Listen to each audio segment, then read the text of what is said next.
Hey guys, Rambo here. Dead Ops Arcade 4 has an upgrade station called the SlayerMart that has 75 purchasable abilities and upgrades for your character. The SlayerMart appears as early as round 15 on normal difficulty and will periodically reappear in various other areas of the game as you progress. In this video, we're going to highlight the 5 best abilities that you should invest in for your pop-a-back run in DUA 4. Number 5, Nova Free.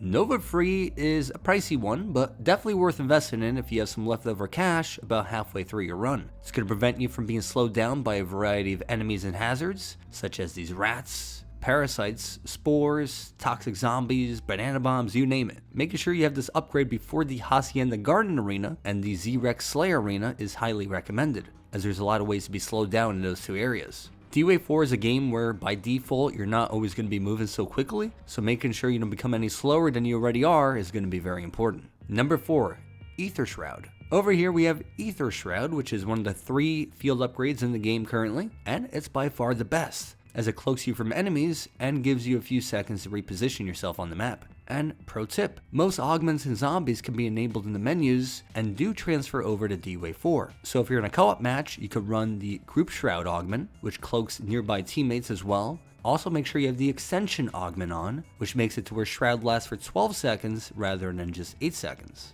Once you use your field upgrade, you'll be able to charge it back over time by collecting loot and killing enemies. Number 3, Fate of Divine Chalice.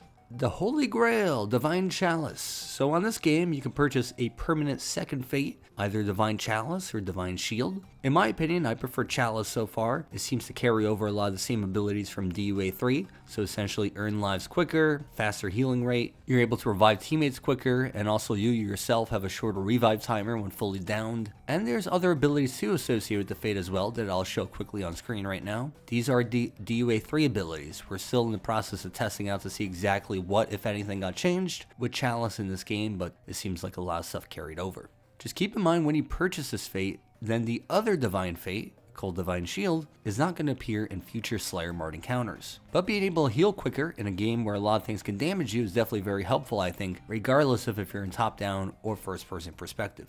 Number 2, Dead Operator. Dead Operator is pretty costly, but it adds a 25% damage boost to any weapon you use, including chickens you obtain as well. If you're using the Fate of Firepower, we're looking at a boost of 160 to 200 damage per shot. One of my friends made a comment recently that DUA 4 seems like a very right-stick heavy game, and I think that's why it'll be important to invest in anything that allows you to clear enemies to create an opening, or anything that upgrades your weapon as much as possible, which leads us to our final pick. Number 1, Fury Output.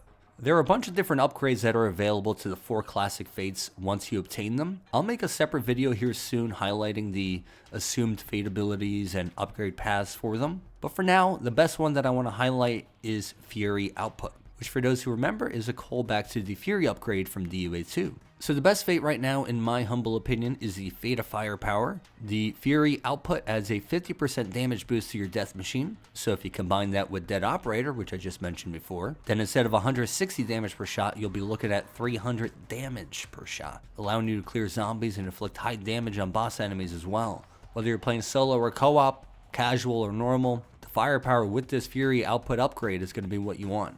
Anyways, that's a wrap on some of the best SlayerMart abilities that you could purchase in the game.